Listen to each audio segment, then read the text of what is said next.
Tras la muerte del gran rey Salomón, todo el pueblo de Israel se congregó en la ciudad de Sicom. La multitud esperaba con ansias la coronación de su hijo, Roboam, pero entre la gente se alzaba una súplica unánime.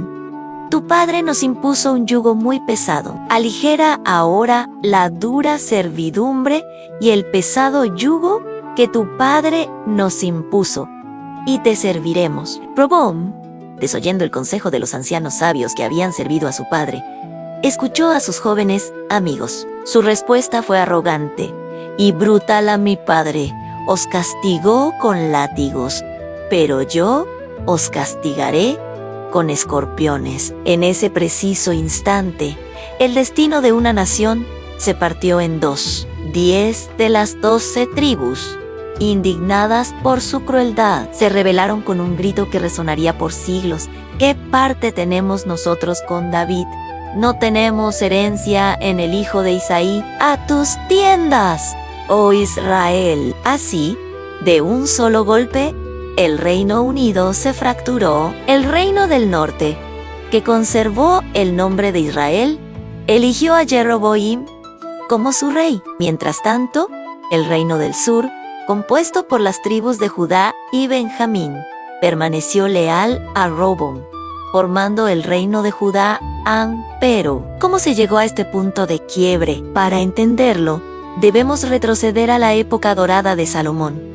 Su reinado fue legendario. Construyó el majestuoso Templo de Jerusalén, un prodigio arquitectónico y espiritual. Forjó alianzas estratégicas con potencias como Egipto y Fenicia, y sus rutas comerciales se extendían desde las lejanas tierras de Arabia hasta Mesopotamia. Israel se convirtió en una potencia regional, admirada por su incalculable riqueza y la sabiduría sin par de su rey. Reyes y reinas de todo el mundo viajaban para escuchar a Salomón y maravillarse de su gloria. Sin embargo, esta era de esplendor ocultaba una oscura realidad. La construcción del templo y los opulentos palacios reales se financió con impuestos agobiantes que pesaban sobre el pueblo. Miles de hombres fueron obligados a trabajos forzados en minas de cobre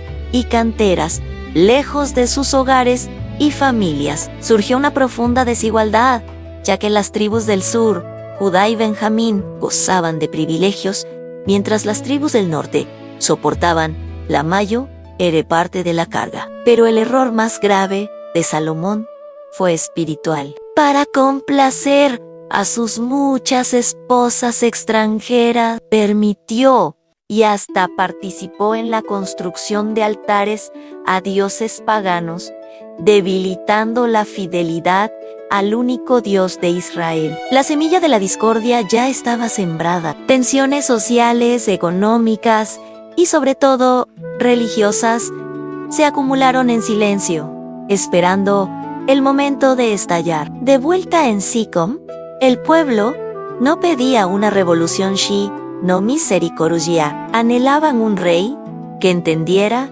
su sufrimiento. Pero Roboam, aconsejado por la arrogancia de la juventud, eligió el camino de la tiranía. Jeroboam, un antiguo y capaz siervo de Salomón, que había huido a Egipto por temor al rey, vio su oportunidad, regresó y se convirtió en el líder natural de la rebelión. Así nacieron dos reinos hermanos, pero rivales. El reino del norte, Israel, con sus 10 tribus, estableció su capital primero en Sicom y luego en la poderosa Samaria. El reino del sur, Judá, con sus 2 tribus, mantuvo Jerusalén como su capital y centro de adoración. Esta división fue una catástrofe.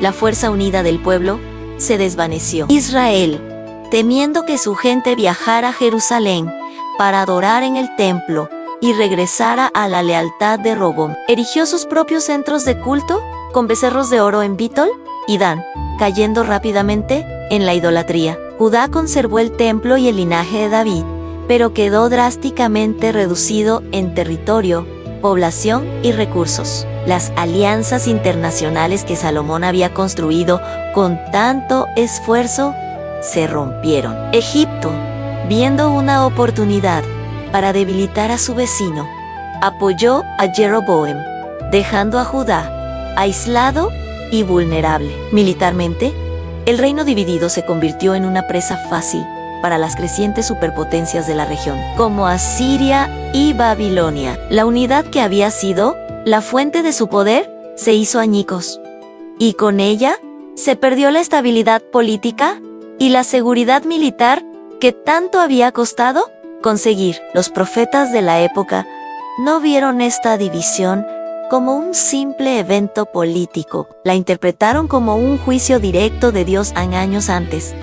El profeta Ahías de Silo se había encontrado con Jeroboam. Tomó su manto nuevo, lo rasgó en 12 pedazos y le dijo: toma para ti 10 pedazos, porque así dice el Señor, Dios de Israel: he aquí que rasgaré el reino de la mano de Salomón, y a ti te daré 10 tribus. La causa, según el profeta, era clara: a la idolatría de Salomón y su desobediencia a los mandamientos de Dios, a los profetas que vinieron después, como Oseas y Amós, continuaron esta línea de denuncia, enfocándose en la corrupción moral y espiritual del reino del norte.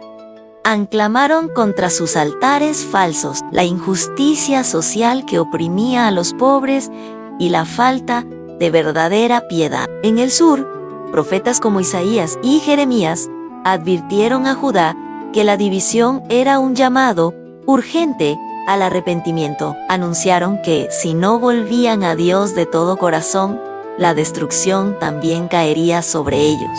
La perspectiva profética nos enseña que la raíz del problema no fue política, sino espiritual. La división fue la consecuencia inevitable de la infidelidad a Dios. Demostró que la obediencia y la justicia son los únicos cimientos sólidos sobre los que se puede construir una unidad verdadera y duradera. La división del reino marcó el comienzo de una larga y trágica decadencia. La historia posterior confirma las advertencias proféticas. Separados y debilitados, los dos reinos cayeron presa de sus poderosos vecinos. El reino del norte, Israel, fue finalmente conquistado y su pueblo deportado por el imperio asirio en el año 722 a.C., desapareciendo de la historia como las 10 tribus perdidas. Más de un siglo después, en el 586 a.C., el reino del sur, Judá, corrió la misma suerte. El ejército de Babilonia destruyó Jerusalén y su magnífico templo, y llevó a su pueblo al exilio. El legado de esta dolorosa historia es una poderosa advertencia que resuena hasta nuestros días. Nos recuerda que la verdadera fuerza de un pueblo no reside en su poder militar o su riqueza material, sino en su fidelidad a principios superiores. Cuando la justicia se corrompe, cuando la obediencia se olvida y la unidad se sacrifica por el egoísmo, el colapso es inevitable. La historia de Israel y Judá es una lección atemporal, sin una base moral y espiritual sólida. Cualquier nación, por gloriosa que parezca, está destinada a desmoronarse. Así concluyó la gloriosa era del Reino Unido, y comenzó la triste historia de dos reinos hermanos enfrentados. Pero incluso en la oscuridad de la división y el exilio, la voz de los profetas no se silenció por completo. Siguieron resonando, no solo con advertencias, sino también con una promesa de esperanza, a la promesa de que un día Dios mismo restauraría a su pueblo, no en un reino terrenal y dividido, sino en un reino eterno y perfecto, bajo el gobierno de un rey justo, el Mesías. Si esta poderosa narración te ha inspirado y deseas seguir explorando las grandes historias de la Biblia con este nivel de dramatismo y análisis. Te invito a que te suscribas a nuestro canal. No olvides activar la campanita para no perderte ningún episodio. Comparte este video con quienes creas que pueden apreciarlo y acompáñanos en este increíble viaje donde la palabra cobra vida. Tu apoyo es fundamental para que podamos seguir creando contenido que transforma corazones y mente. Muchas gracias y nos vemos en el próximo relato épico.